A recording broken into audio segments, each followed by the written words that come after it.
നെഹെമിയ 10-ാം അധ്യായം.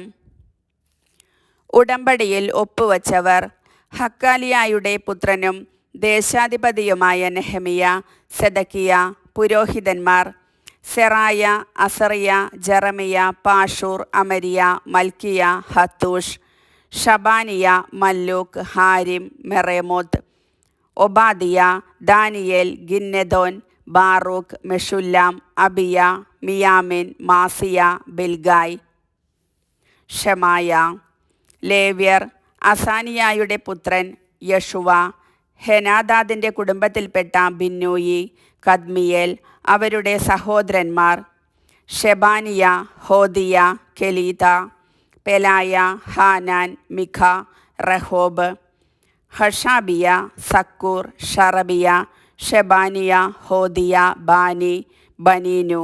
ജനനേതാക്കന്മാർ Parosh, Pahath, Moab, Elam, Zattu, Bani, Bunni, Azgad, Bebai, Adonijah, Bigvai, Adin, Ater, Hezekiah, Azzur, Hodiah, Hashum, Bezai, Hariph, Anathoth, Nebai, Magpiash, Meshullam, Hezir, Meshezabel, Zadok, Jaddua, Pelatiah, Hanan, Anaiah, Hoshea, Hananiah, Hasshub, Hallohesh, Pilha, Shobek, Rehum, Hashabnah, Maaseiah, Ahijah, Hanan, Anan, Malluch, Harim, ബാന.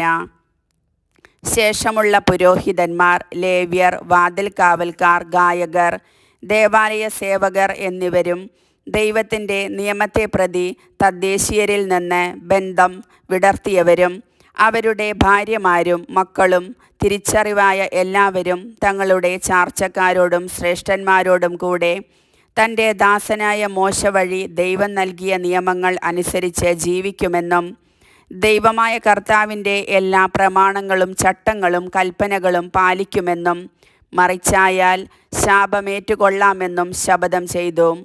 ഞങ്ങളുടെ പുത്രന്മാർ തദ്ദേശവാസികളുടെ പുത്രിമാരെയോ അവരുടെ പുത്രന്മാർ ഞങ്ങളുടെ പുത്രിമാരെയോ വിവാഹം ചെയ്യാൻ ഞങ്ങൾ സമ്മതിക്കുകയില്ല. സാബത്തിലോ വിശുദ്ധ ദിനത്തിലോ അവർ ധാന്യമോ മറ്റു വസ്തുക്കളോ വിൽക്കാൻ കൊണ്ടുവന്നാൽ ഞങ്ങൾ വാങ്ങുകയില്ല. 7-ാം വർഷത്തെ വിളവും കടം ഈടാക്കലും ഞങ്ങൾ ഉപേക്ഷിക്കും. കാഴ്ചയപ്പം, നിരന്തര ധാന്യബലി, നിരന്തര ദഹനബലി, സാബത്തുകൾ, അമാവാസികൾ, നിശ്ചിത തിരുനാളുകൾ, വിശുദ്ധ വസ്തുക്കൾ, ഇസ്രായേലിനു വേണ്ടിയുള്ള പാപപരിഹാര ബലികൾ എന്നിവയ്ക്കും ദേവാലയ ശുശ്രൂഷകൾക്കും വേണ്ടി പ്രതിവർഷം 1/3 ഷെക്കേൽ നൽകാമെന്ന് ഞങ്ങൾ പ്രതിജ്ഞ ചെയ്യുന്നു. കൂടാതെ ദേവാലയത്തിലെ ബലിപീഠത്തിൽ നിയമപ്രകാരം കത്തിക്കാനുള്ള വിറക് കുടുംബക്രമമനുസരിച്ച് പ്രതിവർഷം നിശ്ചിത സമയങ്ങളിൽ സമർപ്പിച്ചു കൊള്ളാമെന്നും ഞങ്ങൾ പുരോഹിതന്മാരും ലേവ്യരും ജനവും നറുക്കിട്ട് തീരുമാനിച്ചിരിക്കുന്നു. വയലിലെ ആദ്യ വിളകളും വൃക്ഷങ്ങളുടെ ആദ്യ ഫലങ്ങളും കർത്താവിൻ്റെ ആലയത്തിൽ സമർപ്പിക്കാമെന്നും ഞങ്ങളുടെ ആദ്യജാതന്മാരെയും മൃഗങ്ങളുടെ കടിഞ്ഞൂലുകളെയും ദേവാലയത്തിൽ ശുശ്രൂഷ ചെയ്യുന്ന പുരോഹിതന്മാരുടെ അടുത്ത് നിയമപ്രകാരം കൊണ്ടുവന്നു കൊള്ളാമെന്നും പുതുധാന്യം കൊണ്ടുള്ള അപ്പവും വൃക്ഷഫലങ്ങൾ, വീഞ്ഞ്, എണ്ണ എന്നിവയുടെ ഓഹരികളും ദേവാലയത്തിൽ പുരോഹിതന്മാരുടെ മുറികളിൽ എത്തിച്ചുകൊള്ളാമെന്നും കാർഷിക വിളകളുടെ ദശാംശം ഉൾനാടൻ പട്ടണങ്ങളിൽ അവ ശേഖരിക്കുന്ന ലേവ്യരുടെ അടുത്ത് ഏൽപ്പിച്ചു കൊള്ളാമെന്നും ഞങ്ങൾ പ്രതിജ്ഞ ചെയ്യുന്നു. ലേവ്യർ ദശാംശം സ്വീകരിക്കുമ്പോൾ അഹറോൻ്റെ പുത്രനായ പുരോഹിതൻ അവരോടൊത്ത് ഉണ്ടായിരിക്കണം. ലേവ്യർ ദശാംശത്തിൻ്റെ ദശാംശം ദേവാലയത്തിലെ കലവറയിലേക്ക് കൊണ്ടുവരണം.